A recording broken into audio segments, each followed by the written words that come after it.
अस्सलाम वालेकुम, मैं हूं रेहान तारिक और आप देख रहे हैं दस्तक। अफगानिस्तान एक ऐसा हमसाया इस्लामी मुल्क है जिसके कठिन तरीन अदवार में पाकिस्तान ने हमेशा बढ़ चढ़ कर किरदार अदा किया। सोवियत जारहियत के दौर से लेकर खाना जंगी, फिर अमरीकी इनखला और आलमी तन्हाई तक पाकिस्तान ने न सिर्फ सिफारती सतह पर काबुल का साथ दिया बल्कि लाखों अफगान महाजरीन को अपने वसाइल से बढ़कर पनाह दी। आलमी फोरम्स पर अफगान अवाम के हक़ में आवाज़ बुलंद की, अमन अमल में सहूलतकारी की और हर मौके पर बरादर इस्लामी मुल्क होने का हक़ अदा करने की कोशिश की। लेकिन आज मंजरनामा बदलता दिखाई दे रहा है।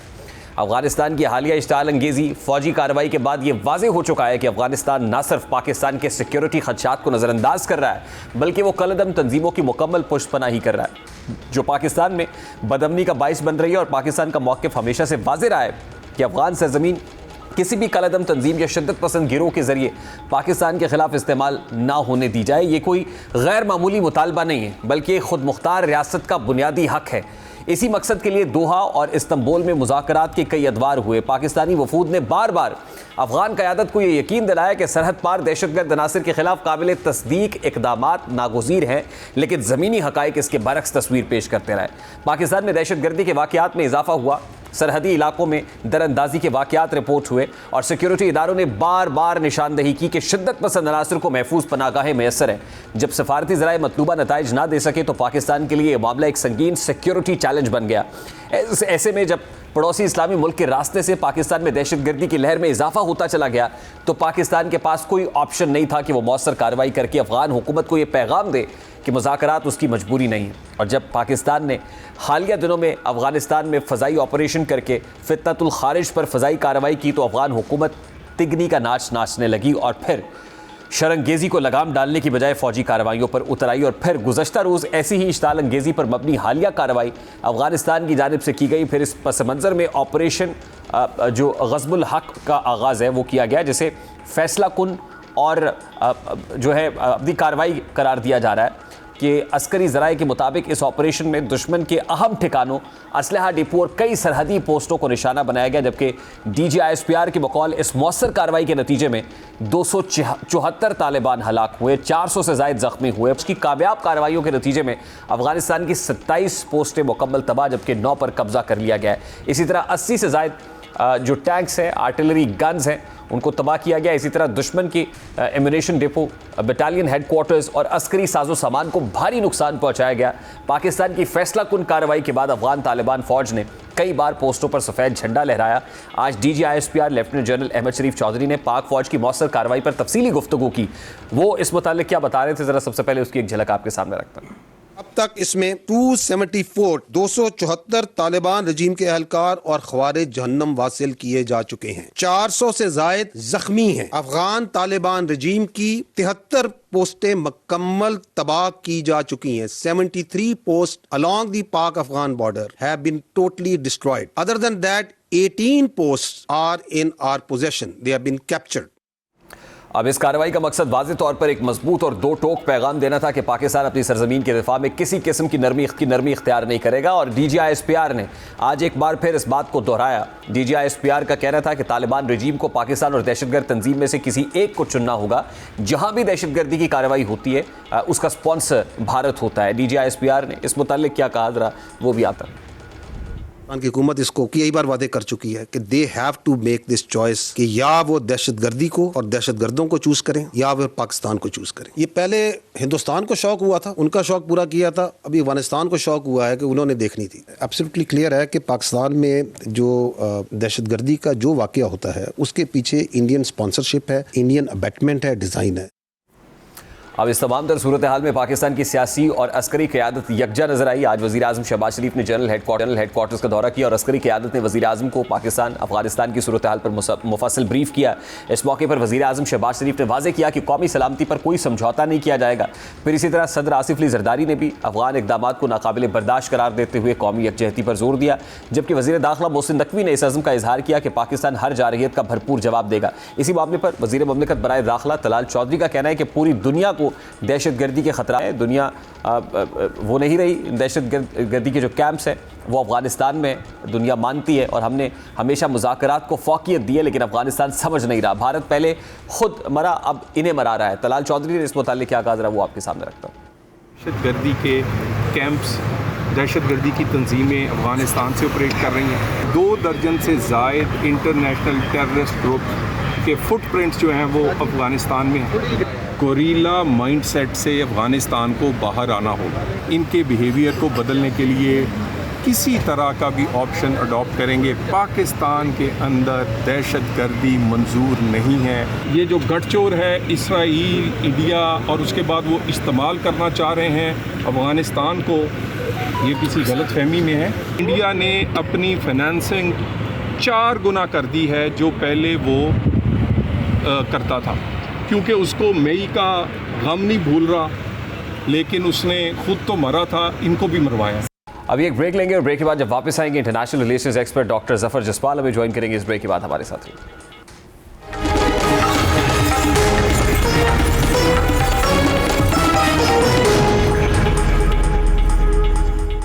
Professor doctor Zafar Jaspal international relations expert हैं, उन्होंने हमें ज्वाइन किया, इस पर उनसे बात करते हैं। अस्सलाम वालेकुम डॉक्टर साहब, बहुत बहुत शुक्रिया आपके वक्त के लिए। डॉक्टर साहब, सबसे पहले तो डिप्लोमेटिकली इस मामले को हल करने की कोशिश की गई, मीडिएशन भी हुई दोस्त ममालिक की जानिब से, लेकिन किसी काम ना आई। उसके बाद हम देख रहे हैं कि सरहदी झड़पों में इजाफा हो रहा है। आपको लगता है कि ये तनाज़ा सरहद तक जो है महदूद रहेगा या को full throttle full scale war की शक्ल भी इख्तियार कर सकता है? देखिए, जब डिप्लोमेटिक प्रोसेस शुरू हुआ तो हम सबको उम्मीद थी कि तालिबान जो है इस चीज़ को रियलाइज़ करेंगे, और दोस्त ममालिक ने जब उनको काफ़ी मनाने की कोशिश की तो उन्होंने शायद पाकिस्तान की ये कमज़ोरी समझी, जिसकी वजह से सीज़ फायर तो हो गया, मगर वो उन्होंने अपनी टेररिस्ट एक्टिविटीज़ कंटिन्यू रखी और यहाँ तक आए कि इस्लामाबाद की मस्जिद में भी नमाजियों को शहीद किया। अब इसका कोई एक तो यह कि आप बॉर्डर पे करें, बॉर्डर पे तो नहीं रुकना पड़ेगा क्योंकि आपको आगे जाना पड़ेगा। अगर आप बॉर्डर पे एक करते रहे, वो तो बॉर्डर पे जिसके गुरीला वॉरफेयर टैक्टिक इस्तेमाल करते हैं, आए हिट किया फिर भाग गए, नहीं। इस तरह आपका पाकिस्तान एक मैच्योर स्टैब्लिश स्टेट है, इसकी एक मैच्योर आर्म फोर्सेस है और प्रोफेशनल आर्म फोर्सेस है। इस तरह की स्टेट जो है स्टेट टू स्टेट तो वॉर कर सकती है, state to non state actors वाली वॉर में इसको डिसिसिव होना पड़ेगा। जो आज की कार्रवाई हुई है ये इसकी रिफ्लेक्शन है कि वो इनकी इस तरह की जो छेड़छाड़ी है इसको नहीं छोड़ेंगे, और इस वजह से अगर आप देखें तो DGISPR ने क्लियरली कहा कि काबुल में भी इन्होंने उनके कोर हेडक्वार्टर को हिट किया एयरफोर्स ने, और कंधार में भी। मेरा ख्याल है कि इनको नेक्स्ट स्टेप पे जाना पड़ेगा, और वो नेक्स्ट स्टेप ये है कि जो भी इसको वहाँ से इंजीनियर करता है, चाहे वो इंडियन मनी से कर रहा है, अमेरिकन वेपन से कर रहा है जो वहाँ पे लेफ्ट हो रहा है, मगर उसका रिस्पॉन्सिबल तो अफगान गवर्नमेंट है। तो अब इन स्ट्राइक्स में उनके जो वो लीडर्स हैं जो कि क्लियर है, उनको डिकैपिटेट करना पड़ेगा। अगर पाकिस्तान इसी पे रुक जाएगा कि एक रिस्ट्रेन ऑब्जर्व करेगा जो कि काफ़ी अरसे से ऑब्जर्व की जा रही है, उसका कोई फ़ायदा नहीं होगा, क्योंकि जो अफगान तालिबान है उनमें वो बिल्कुल अब इंडियंस के हाथों में है, और वो ये समझते हैं कि हमने रशिया को और अमेरिकन को डिफीट दी है तो हम इनको भी दे देंगे। वो ये नहीं मालूम कि उनको ये डिफीट किसने मदद की और उनको दी थी। तो लिहाजा हमें डिसिसिव होना पड़ेगा। हाँ, अगर इसी तरह ये चलता रहा कि हम एक रिस्ट्रेन ऑब्जर्व करते रहे और हमारे शहरी, हमारे नौजवान, हमारे फौजी शहीद होते रहे, उससे हमारी सोसाइटी में एक डिप्रेशन आएगा, और वो एक जो मिथ बना हुआ है कि अफगान ना कॉन्कर हो सकता है, अफगान बड़े दिलेर है, अफगान बड़े फाइटर है, वो मिथ प्रिवेल कर जाएगा। उसको ब्रेक करने के लिए ये अब ज़रूरी है कि पाकिस्तान एक डिसिसिव एक्शन ले इस वॉरफेयर को ख़त्म करने। ये बड़ी इंपॉर्टेंट बात आप कर रहे हैं मिथ वाली, क्योंकि अगर पास्ट ट्रैक रिकॉर्ड देखा जाए तो ये नैरेटिव बिल्ड होता रहा है कि जो भी यहाँ पे आया है अल्टीमेटली उसको उल्टे पांव वापस लौटना पड़ा, और रीसेंट जो एग्जांपल है वो अमेरिका की वापसी को एक इबरतनाक शिकस्त के तौर पर देखा जाता है। और अभी तो जाहिर है जो कुछ वो कर रहे हैं उस पर इंडिया और इजराइल का जो नेक्सस है वो किसी से ढका छुपा नहीं है, तो वहाँ से भी कुमक मिल रही है, वहाँ से भी ताउन आ रहा है। अब पाकिस्तान अगर ज़ाहिर इसमें एंगेज होता है तो आपको नहीं लगता है कि अल्टीमेटली डैमेज तो कहीं ना कहीं उठाना पड़ेगा, क्योंकि वहाँ से जिस तरह की फंडिंग और स्पॉन्सरशिप और फिर डॉलर्स यूएस की तरफ से भी आ रहे हैं, तो they will have to take a firm stance. देखिए, पहले तो मैं एक चीज़ यहाँ क्लियर कर दूँ कि ये हिस्टोरिकली डिस्टॉर्टेड फैक्ट्स हैं। अलेक्जेंडर से लेके जब हिस्ट्री लिखी गई अब तक जो भी यहाँ से आया उसने अफगानिस्तान को तबाह किया और इसको अपना एक मर्सनरी फोर्स बनाया, इसको अपनी राहदारी बनाई और आगे आया, यहाँ वापस किया। ये बिल्कुल गलत है कि इन्होंने कॉन्कर किया यहाँ पे। जब रशियंस और जार्स का जब वॉर होती थी तो वो आपस में लड़ते थे, एक प्रॉक्सी ग्राउंड बन गया, मगर उनको कभी भी अफगान डिफीट नहीं कर सके। इसलिए ये गलत है। ये तो हमने अपनी किताबों में 75 पर लिखना शुरू किया और जहाद का नारा लगा के इनको सपोर्ट किया और रशियंस के अगेंस्ट तो लड़े, और उसके बाद अभी ये अमेरिकन हमारे पे ब्लेमदार है, तो इसलिए, और अमेरिका ने इनको तबाह कर गया। कितने अमेरिकन सोल्जर्स का वहाँ पे जो कैजुअलिटीज हुई है 2500, 2500, और इनकी 20 मिलियन से ऊपर गए। तो इसलिए इस मिथ के ऊपर हमें नहीं जाना, मगर ये जो मिथ हमने बिल्ड किया था इसको हम ही खत्म करेंगे, नंबर 1। नंबर 2, हम ऑलरेडी बहुत नुकसान उठा चुके हैं। देखिए, जो इंटीरियम गवर्नमेंट है अफगानिस्तान, जिसको आप तालिबान गवर्नमेंट कहते हैं, उसकी वजह से बॉर्डर बंद करना पड़ा आपको, और उस बॉर्डर को बंद करने से आपका एक जो ट्रेड रूट था वो ख़त्म हो गया सेंट्रल एशिया के साथ। आपका पंजाब का, आपका सिंध का, आपका बलूचिस्तान का, आपका खैबर पख्तूनख्वा का ज़िम्मेदार जो है वो इस पर तबाह हो गया, क्योंकि फसल ना उधर गई और अफगान अवाम भी मर रही है वहाँ पे, क्योंकि ये जो उनकी लीडरशिप है, इनको तो डॉलर्स मिल रहे हैं, इनकी तो फैमिलीज भी अफगान नहीं रही। ये बिल्कुल वो तालिबान नहीं है जिनको हम विजुलाइज करते हैं। ये बिल्कुल एक मॉडर्नाइज प्रॉक्सीज है और शर्प सर, इसी वजह से 22+ जो तंजीमें हैं वहाँ पे रिजाइड कर रही हैं, और ये अलकायदा से भी डॉलर लेते हैं और इंडिया से भी डॉलर लेते हैं, अब इसराइल से भी ले रहे हैं। तो लिहाजा इनका जो नुकसान हमें डेली बेसिस पे हमें हो रहा है, जो इस्लामिक कट्स हमारे पे लग रहे हैं, उसको रोकने के लिए गवर्नमेंट ऑफ पाकिस्तान को एक क्लियर का डिसीजन लेना पड़ेगा, और वो डिसीजन हमें रिफ्लेक्ट हुआ है जो अभी 24 घंटे गुजरे हैं। हमें इसको सस्टेन करना होगा और मजीद इसको एस्केलेट करके इनकी लीडरशिप को ये रियलाइज कराना पड़ेगा, यहाँ पे उनको डिकैपिटेट करना पड़ेगा कि इसके अलावा कोई नहीं है। ये जो अफगान भाई भाई, पश्तून भाई भाई, ये अब ख़त्म हो गया। हमारे अपने पश्तून भाई भी अब इनसे तंग है, तो लिहाजा इस चीज़ पर हमें फोकस करना पड़ेगा कि मगर अगर ये हाफ हार्टेड अटेम्प्ट हमने ली, जो जिस तरह हम पहले करते हैं कि नहीं जी हमारे मुस्लिम ब्रदर्स हैं, ये हम बॉर्डर पे क्लैश हो गया, अब हम खोल देते, तो उससे हमें नुकसान ज़्यादा हो रहा है, इनको नहीं हो रहा। अच्छा डॉक्टर साहब, जैसे DGISPR ने भी कहा, इंडिया का हवाला दिया, और फिर वज़ीर ममलकत बराए दाखिला ने भी अपनी गुफ्तगू में कहा कि इंडिया तो पहले खुद मरा है और अब इनको मरवा रहा है। तो ज़ाहिर है हमारी जो ये जंग है, या जिसके लिए हमने डिप्लोमेटिक कोशिशें भी की, वो ये थी कि दहशतगर्दी का कला कमा होना चाहिए। दोहा पीस एग्रीमेंट को याद कराने की कोशिश की कि अपनी सरजमीन को हमारे अगेंस्ट इस्तेमाल ना होने दे। तो वो जंग जो हमारी दहशतगर्दों के ख़िलाफ़ थी, इंसर्जेंट्स के ख़िलाफ़ थी, मिस्क्रिएंट्स के ख़िलाफ़ थी, तो वो फिर एक मुल्क से जंग में तब्दील होती हुई देख रहे हैं आप बाकायदा तौर पर। ये फिर गवर्नमेंट टू गवर्नमेंट एक बैटल है। मेरा ख्याल है वो हो चुकी है। ये हमारी गलत फहमी है कि वो नहीं हुई। हमने ठीक है एक रिस्ट्रेंट ऑब्जर्व किया, स्ट्राइक्स वहाँ के जो बॉर्डर एरिया में TTP के कैंप्स थे, यहाँ वो आप उसे कह सकते हैं फॉर्मेशंस के फॉर्म में जब वो इस तरफ बढ़ते थे, तो हम उनको रोकने के लिए हमने अभी तक तो जो है डिफेंसिव कार्रवाई की, ऑफेंसिव नहीं की। मगर अगर आप देखें कि पाकिस्तान की एक स्ट्रेटजी है क्विड प्रो को प्लस, हमें प्लस पे जाना पड़ेगा इस पे, नंबर 1। दूसरी तरफ हमें ये देखना पड़ेगा कि जी कि हम अभी तक तो अपना सिर्फ दिफा करते रहे। अगर आप फील्ड मार्शल साहब की स्टेटमेंट का गौर करें, तो एक स्टेटमेंट में उन्होंने कहा कि 70% जो ये टेररिस्ट अटैक्स होते हैं उसमें 70% अफगान इन्वॉल्व होते हैं। अब आप गवर्नमेंट टू गवर्नमेंट कब तक रुकेंगे? आज के जो आपने स्ट्राइक्स किए वो गवर्नमेंट टू गवर्नमेंट पे आपने सिग्नलिंग की है सिर्फ। दूसरी ये कि अगर उनकी गवर्नमेंट आपके साथ तावन करना चाहती है या नहीं लड़ना चाहती, तो वो आपको रिटर्न दे देती कि हमारी टेरिटरीज नहीं यूज हो रही। हम समझते हैं कि उनकी लिमिट्स हैं, अफगानिस्तान के अंदर फैक्शनल्स हैं, हम समझते हैं कि उनकी बहुत सी अदर लिमिट्स हैं, मगर वो कुछ कहीं पे सिंसियरिटी तो दिखाएं। वो उनका जो लीडर्स हैं वो जाके दिल्ली में बैठ के वहाँ पे हमें धमकियाँ देते हैं, कभी वो कुछ कहते हैं ये ना आइडियलॉग है ना कुछ है, ये तो एक जिसको आप कह सकते हैं मर्सनरीज हैं जो इस वक्त in the hands of the Indians हैं। इसलिए आप उसको चाहे कहें गवर्नमेंट टू गवर्नमेंट या आप जो भी इसको नाम दें, हमें इसके ऊपर डिसिसिव एक्शन लेना होगा। अगर हम डिसिसिव नहीं लेंगे तो फिर हम इसी तरह अपने सोल्जर्स की शहादतें देखते रहेंगे, अपने 14 के जस्म खाक के उठाते रहेंगे, अपने जो हमारे इन एरियाज में बहन भाई रहते हैं उनकी तबाही देखते रहेंगे। ठीक डॉक्टर साहब, जाहिर है how far will it go now? ये एस्केलेशन कितनी देर तक? अल्टीमेटली तो फिर दुनिया की बड़ी से बड़ी जंग का इख्तिताम भी मुज़ाकरात की मेज़ पे ही होता है, और फिर हमने इससे पहले दोस्त ममालिक को भी मीडिएशन करते हुए देखा। तो आपको क्या लगता है ये how far will it go now? बिल्कुल, कल उनके अफगान जो है रजीम जो है अभी तैयार हो जाए कि हम डिप्लोमेटिकली इन चीज़ों को सॉल्व करना चाहते हैं, आपके कंसर्न्स को हम एड्रेस करना चाहते हैं, उनका कोई कंसर्न हमारी तरफ है तो हम भी एड्रेस करने के लिए तैयार बैठे, हमें भी करने चाहिए। तो हम पाकिस्तान ने तो बड़ा क्लियर कहा है कि अगर वो डिप्लोमेटिकली रिजॉल्व करना चाहते हैं तो हम इमीडिएटली रोक देंगे, मगर उसके लिए उनको अपनी रिट शो करनी पड़ेगी अपने इलाके में, और अपने इलाके को जिसको आप दोहा एग्रीमेंट का पहले फरमा रहे थे उसका इंश्योर करना पड़ेगा कि उनकी टेरिटरी से हमारे मुल्क में कोई दहशतगर्दी नहीं होगी। अफगान बॉर्डर से अगर उन्हें हमारे साथ ट्रेड करनी है तो उसके अंदर एमुनिशन नहीं आएगा, वेपन नहीं आएगा, दहशतगर्द नहीं आएगा, सुसाइडल नहीं आएगा।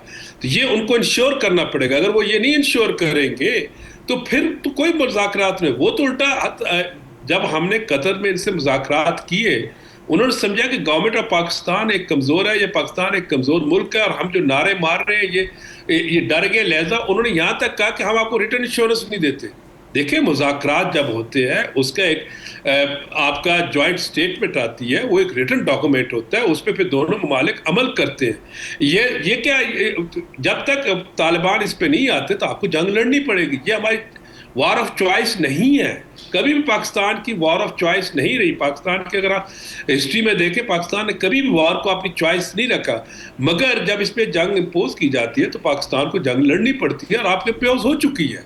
और किस तरह जंग होगी? डेली बेसिस पे तो आपके शौदा हो रहे हैं, आपके सिविल मिलिट्री जो लॉ एनफोर्समेंट एजेंसीज हैं उनके जवानों पे हमले किए जा रहे हैं, आपके कमीशन ऑफिसर शहीद हो रहे हैं, आपका आम आदमी मार रहा है। ये जंग नहीं है तो और क्या है? आप इसको क्या नाम देना चाहते हैं?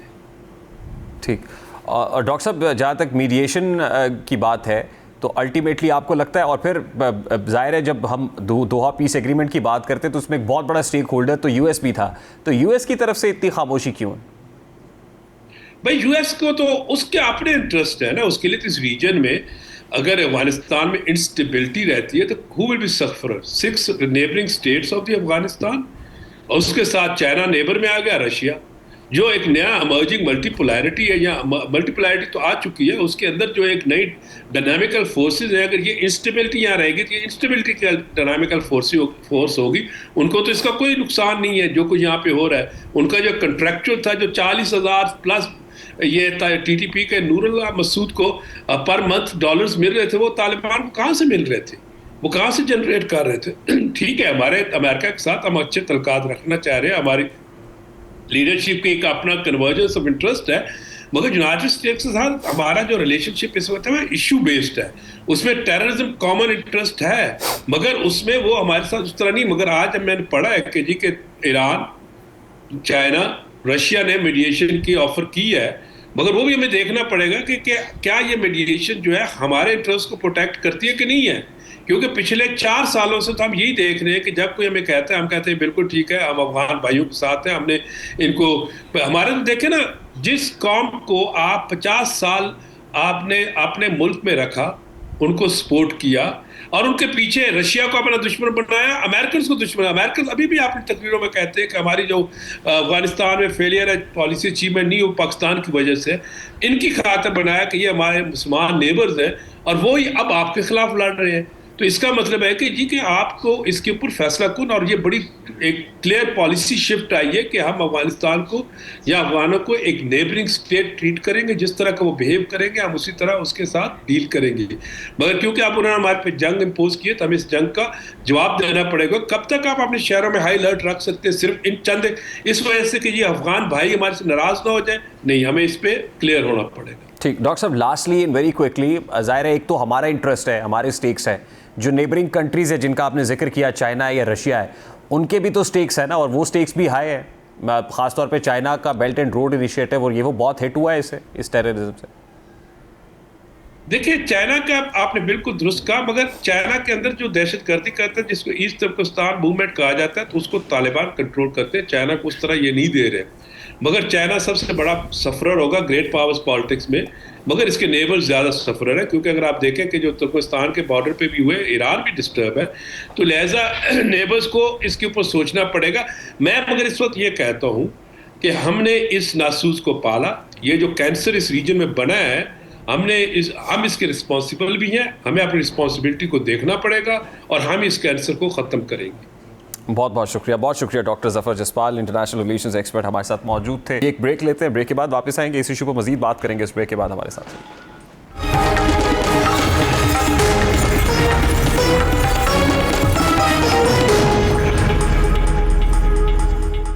पाकिस्तान और अफगानिस्तान के माबैन हालिया कशीदगी पर अवामी रद्द-ए-अमल भी सामने आया है और अवाम पाक फ़ौज का साथ देने के लिए और भरपूर जज्बे से, जज्बा हुब्बुल वतनी से सरशार दिखाई देते हैं।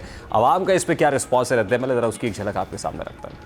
अफगानिस्तान की दहशत गर्दी पे जो पाक फ़ौज ने मुँह तोड़ जवाब दिया है, हम उसको भरपूर सपोर्ट करते हैं और हम आइंदा भी ये उम्मीद करते हैं पाकिस्तानी फ़ौज हमारी हिफाजत करेगी। अफगानिस्तान ने बहुत गलत काम किया है, दहशत गर्दी फैलाई हुई है, उसके लिए पाक फ़ौज ने जो इंतज़ाम किए हैं बहुत अच्छे किए हैं, इसके लिए हम पाक फ़ौज का शुक्रिया अदा करते हैं। पाक फौज ने जड़ा मुंह तोड़ जवाब दिता, अफगानिस्तान ने बहुत अच्छा किया है। इंशाल्लाह पाकिस्तान अमन भी होएगा और पाक फौज जिंदाबाद। अफगान फ़ौज जो है वो हमारे बॉर्डर पर बार बार मैली आँख से देख रही है और वो नहीं जानते कि हमारी पाक फ़ौज बहुत बहादुर है। जो आवाम की गुफ्तगू आपने सुनी, पार्लियामेंटेरियंस भी अपनी राय दे रहे हैं इस मामले पर, पार्लियामेंटेरियंस को भी सुनता है।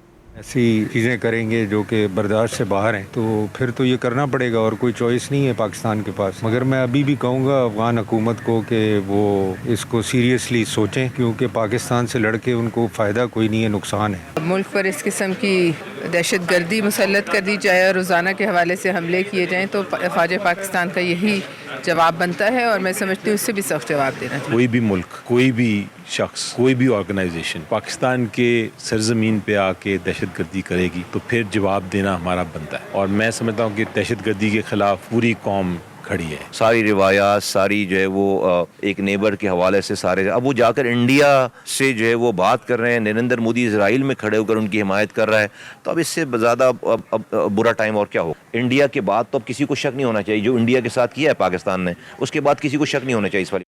इस वक्त senior defence analyst brigadier retired Haris Nawaz साहब हमारे साथ मौजूद है। अस्सलाम वालेकुम ब्रिगेडियर साहब, बहुत बहुत शुक्रिया आपके वक्त के लिए। ब्रिगेडियर साहब, पाक फ़ौज ने जो फ़ज़ाई कार्रवाई की थी उसके बाद उसके ज़ाहिर रिपरकशंस तो यकीनी थे और लग रहा था कि इस पे जो टेररिस्ट एक्टिविटीज़ हैं वो होंगी, लेकिन ये जवाब जो हुकूमत अफ़गानिस्तान की तरफ से आया, जो जारहियत हमने सरहद के ऊपर देखी और उसका मुंह तोड़ जवाब पाक अफ़वाज ने दिया है, ये रिस्पॉन्स आप एक्सपेक्ट कर रहे थे कि अफ़गान गवर्नमेंट इस पर रिस्पॉन्ड करेगी और इस तरह से रिस्पॉन्ड करेगी रादर देन कि वो पाकिस्तान के मौक़िफ़ के साथ खड़ी हो और उन दहशत गर्दों के अगेंस्ट मिलकर कार्रवाई होती? ये तो गवर्नमेंट टू गवर्नमेंट एक कशीदगी और सरहद के ऊपर तनाव की कैफियत पैदा हो गई।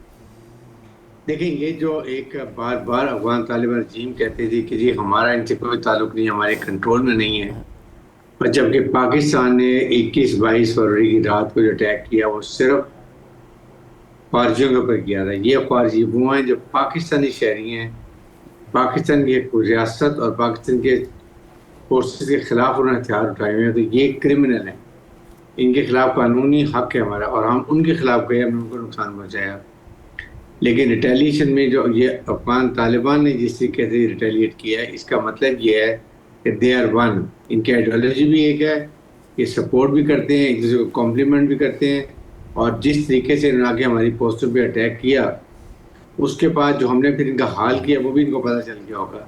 इनको अंदाज़ा होना चाहिए था कि अगर हम इतने बड़े इंडिया की फ़ौज को, जो इतनी इंडिया की बड़ी फ़ौज है, उसको हम जो शख्स से फाज दे सकते हैं, इतनी बड़ी एयरफोर्स को ग्राउंड पे कर सकते हैं, फिर उसके बाद मुंह काला कर सकते हैं। उसके बाद इन्होंने अक्टूबर में एकदम मिस एडवेंचर किया था, हमने उस वक्त 30 पोस्टों पे कब्जा किया और गुल बहादुर के जाके नगरात में हमने वहाँ पर एयर स्ट्राइक की जिससे 70-80 ये मारे भी गए थे दहशतगर्द, तो इन्होंने झंडे खड़े कर दिए थे। तो इनको पाकिस्तान का पता है कि पाकिस्तान की फ़ौज कितनी बैटल हार्डेंड है, कितनी प्रोफेशनल है और वो हमारे को तैयार हैं। हमने पूरी कॉन्टिजेंसी प्लान की हुई है, डिस्पाइट द फैक्ट उन्होंने ये एक मिसऑर्गेनाइजेशन किया है, तो फिर इनको बिफिटिंग जवाब भी मिला। जवाब ऐसा मिला है कि 150 के करीब इनके टैंक, बख्तरबंद गाड़ियाँ, गन्स ख़त्म कर दी हैं। उसके बाद इनकी 30 पोस्टें हमने तबाह करके रख दी। उसके बाद आपके सामने इनकी कितनी पोस्टों में हमने कब्जा कर लिया। सारे जहाँ से 72 जगह थे इन्होंने हमारे पे फायर किया था, हमने तमाम पोस्टों के जगहों के ऊपर जाके फायर किया और इनको मुँह बंद कर दिया। और उसके बाद जो उनका नुकसान हुआ, हमने इनके कोर हेड क्वार्टर, बटा brigade head quarter, sector head quarter, फिर इनकी हमने बटालियन क्वार्टर तमाम तरबा की एमिनेशन डिपोट आके रख दी है। तो ये इनको पता चल गया कि पाकिस्तान की कैपेबिलिटी और हमारी कैपेसिटी। देखिए साहब, ये जवाबी कार्रवाई समझी जा रही है, क्या हैव वी डिसाइडेड कि अब हमने इससे आगे बढ़ना है? मामला अब डिप्लोमेटिक डोमेन से निकल के काइनेटिक डोमेन में आ गया है, तो हैव वी डिसाइडेड कि अब हम पेशकदमी करेंगे और ज़मीनी और फ़ज़ाई दोनों तरह की कार्रवाइयाँ करेंगे और ख़ुद मतलब हम एक्ट करेंगे रादर देन कि अब रिस्पॉन्ड किया जाए? देखें, जो हमने ग़ज़वुल हक़ जो एक हमने ऑपरेशन स्टार्ट किया है, we will take it to logical conclusion. और अभी ये स्टार्ट है, ये हमारा ऑपरेशन है start, it is not finished. जब तक हमने जो टारगेट फिक्स किए हैं वो हम अचीव नहीं करेंगे, इसको नहीं करेंगे। अलबत्ता एक सूरत हो सकता है कि अगर अफ़गान तालिबान हमारे मेडिटेटर्स को, चाहे वो सऊदी अरब हो या कतर हो या तुर्की हो, उनको अप्रोच करें और वहाँ जाके कमिटमेंट करें कि जी हम अब कभी पाकिस्तान की ये अपनी सरजमीन किसी को इस्तेमाल नहीं करने देंगे टेररिज्म के लिए, और लिख कर दें और मेडिटेटर्स इसको काउंटर साइन करें और हम एक बॉर्डर मैनेजमेंट मैकेनिज्म बनाएं, then we can stop it, then we can think एक चांस दे सकते हैं। Otherwise there is no chance, because अब वक्त आ गया कि हम एक इसको लॉजिकल एंड पे लेके जाएं। ये हर दफ़ा ऐसे ही करते हैं। और इसके साथ साथ आई वुड से कि ये एक बहुत बड़ा मौका है कि इस वक्त जो अफ़गान तालिबान रजीम जो है, जो इलेजिटिमेट गवर्नमेंट है, इसको हटाने का, और वो अफ़गान अवाम जो वहाँ पर हैं उनका ये काम है कि वो खड़े हों, वो इनको खड़े होकर हटाएं और इनकी जगह एक प्रॉपर जमहूरी अपनी मर्जी की हुकूमत लेकर आए जो फिर इनके लिए काम करे। और वहाँ के लोग भी इनके साथ मिल रहे हैं। इवन आई वुड से कि नगर जो इनके कंधार के लोग हैं, जो यकूब टाइप लोग हैं, वो भी इनके अफ़गान रजीम के ख़िलाफ़ हैं। अगर वो इनके साथ हैं तो बहुत काम आसान हो जाता है। ये पूरे इस खत्ते के लिए बहुत बड़ा अच्छा होगा कि वहाँ पर एक फ्रेंडली गवर्नमेंट आए जो उनके अफ़गान अवाम के लिए काम करे। आप अफ़गान के लिए, उनके हकूक़ के लिए काम करे, उनकी रिकन्स्ट्रक्शन करे, उनकी जो नुकसान हुआ पूरा करे, ख़वातीन के हकूक़ के लिए काम करे, बच्चियों की तालीम के लिए काम करे, और जो वहाँ पर अभी शॉर्ट कमिंग है कारोबार के लिए, सेहत के लिए, एजुकेशन के लिए, ये सारे काम करे ताकि मुझे ऐसा अभी लगता है कि जो इस वक्त अफगान रजीम है वो खासी डॉलर सेंट्रिक है या इकोनॉमी सेंट्रिक है। वो फंडिंग जो एक नेक्सस की तरफ से हो रही है, भारतीय और इजरायली नेक्सस है, और दोनों ने एक कमिटमेंट की है कि वो अफगानिस्तान को फंड करेंगे, उनको स्पॉन्सर करेंगे, और फिर जाहिर है वो फंडिंग और स्पॉन्सरशिप अगेंस्ट पाकिस्तान इस्तेमाल हो रही है। तो वो तो उसी तरफ देखेंगे रादर देन कि वो मीडिएटर्स जो दोस्त ममालिक पहले भी मीडिएशन की कोशिश करते रहे, वो उनके सुनते बैठते मसालियत होती, वो तो भारत और इजराइल की फंडिंग की तरफ देख रहे हैं। देखें, वो ये आपको याद है कि पहले भी जब भारत ये टीटीपी ने जाके ये तहरीक तालिबान अफगानी रजीम ने जब अटैक किया था पाकिस्तानी पोस्टों पर, तो उस वक्त इनका फॉरेन मिनिस्टर इंडिया बैठा हुआ, और अभी इनका नरेंद्र मोदी जो प्राइम मिनिस्टर, ये इजराइल बैठा हुआ है। वहाँ गठजोड़ के साथ ही सब कुछ हुआ है। लेकिन अफगान तालिबान को अक्ल होनी चाहिए इस रजीम को कि क्या वो इतना दूर बैठ के आपके खैरख्वाह हो सकते हैं? क्या कभी काफिर भी आपके खैरख्वाह हो सकते हैं? आप शरिया की बात करते हैं, इस्लाम की बात करते हैं, आप इस्लाम को गलत रंग देते हैं, इसकी इंटरप्रिटेशन गलत करते हैं, और उसके बाद आप उनकी तरफ देखते हैं जो आपसे इतनी दूर बैठे हुए हैं। आपको सारा हम आपके बॉर्डर शेयर करते हैं, हम इस्लामिक मुल्क दोनों हैं, हम कल्चर हमारा एक है, दोनों तरफ पश्तून बैठे हुए हैं। हमें बहुत सोचना चाहिए इस बात के लिए। और अगर ये इनको अपनी गलती का एहसास हो गया होगा, जितना हमने इनका नुकसान किया है, हमने इनका क्रॉस नुकसान किया है, मिलिट्री का नुकसान, ये याद रखेंगे, और अगर दोबारा करेंगे फिर इससे ज़्यादा होगा। इसलिए अभी ये अगर इनको समझ नहीं आती है तो फिर ये इनका खुदाई हाफिज है। फिर मेरे ख्याल में अफगान अमान खड़े होंगे और वो इनके खिलाफ इनको हटाएंगे, और उसमें तमाम वहाँ के जो बाकी कुव्वतें वो भी खड़ी होंगी। काफ़ी लोग इनसे नाराज़ हैं। ये हर एक किसी का काम नहीं कर रहे, सिर्फ पैसा बना रहे हैं, लूट रहे हैं। ये इलिजिटिमेट गवर्नमेंट है, ना वहाँ पर ये पॉलिटिकल इंक्लूसिव गवर्नमेंट है, ना ये वहाँ पर एथनिक बैलेंस गवर्नमेंट है, ना हज़ारा उज़्बेक ताजिक थे वो उनका कोई ताल्लुक नहीं, निजाम शामिल है। तो किस तरीके से ये 14-15 का टोला जो इलेक्शन का बंद आया था कब्जा करके बैठा हुआ, और ये they have no right to decide the fate of Afghan. That is what is more important. ठीक, वगैरह सब। Now when we have started operation ग़ज़वुल हक़, तो ऑपरेशन ग़ज़वुल हक़ जो है वो कहाँ जाके ख़त्म होगा? अब क्या टारगेट्स हैं जो हमें अचीव करने हैं इस ऑपरेशन को लेके, और फिर इसकी जो डोमेन है वो क्या देख रहे हैं आप? देखिए, ऑपरेशन ग़ज़बुल हक जो है, ये हमने अफगान इनके जो ख्वाजियों के कमांडर्स को हमने नहीं छोड़ना, दाइश के कमांडर नहीं छोड़ना, जो हैंडलर्स हैं, जो ये सारा कुछ वहाँ पर पाकिस्तान में दहशतगर्दी करवाते हैं, चलाते हैं, टारगेट देते हैं। और अगर इंडियन वहाँ बैठे हुए हैं किसी जगह पे, वो भी वहाँ पर रिपोर्ट हो गई होंगी, हम उनको भी जाके मारेंगे, इनके तमाम मिलिट्री इंस्टॉलेशन तबाह करेंगे, इनकी फाइटिंग कैपेबिलिटी ख़त्म करेंगे, इनके ब्रिगेडियर रिटायर्ड हारिस नवाज साहब हमारे साथ मौजूद थे, उनके साथ कनेक्शन मुनक़ता हुआ है। Let's take a break here, break के बाद वापस आता है।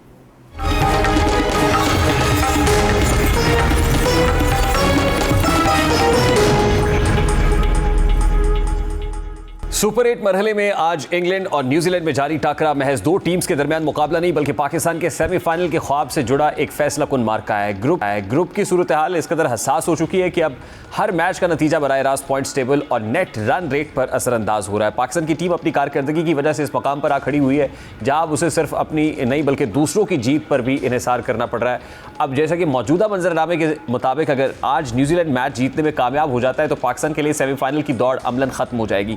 इसकी वजह यह है कि न्यूजीलैंड पॉइंट्स टेबल पर मुस्तहकम पोजीशन हासिल कर लेगा और पाकिस्तान हिसाब किताब के तौर पर भी आगे नहीं बढ़ सकेगा। दूसरी जानिब अगर इंग्लैंड फतहयाब होता है तो पाकिस्तान के लिए एक उम्मीद की किरण बाकी रहेगी, ताहम ये उम्मीद सिर्फ उसी सूरत हकीकत का रूप धार सकती है जब पाकिस्तान अपने कल के आखिरी मैच में न सिर्फ कामयाबी हासिल करे बल्कि बड़े मार्जिन से जीत भी समेटे। यहाँ असल चैलेंज नेट रन रेट का है। न्यूजीलैंड का नेट रन रेट इस वक्त बेहतर पोजीशन में है, जिसका मतलब यह है कि पाकिस्तान के लिए सिर्फ जीत काफ़ी नहीं होगी बल्कि इसे एक बड़े और वाज़े तौर पर जीतना होगा। जदीद क्रिकेट में नेट रन रेट अक्सर सेमीफाइनल की राह में जो है वो हायल हो जाता है और पाकिस्तान माजी में भी इसी का शिकार हो चुका है।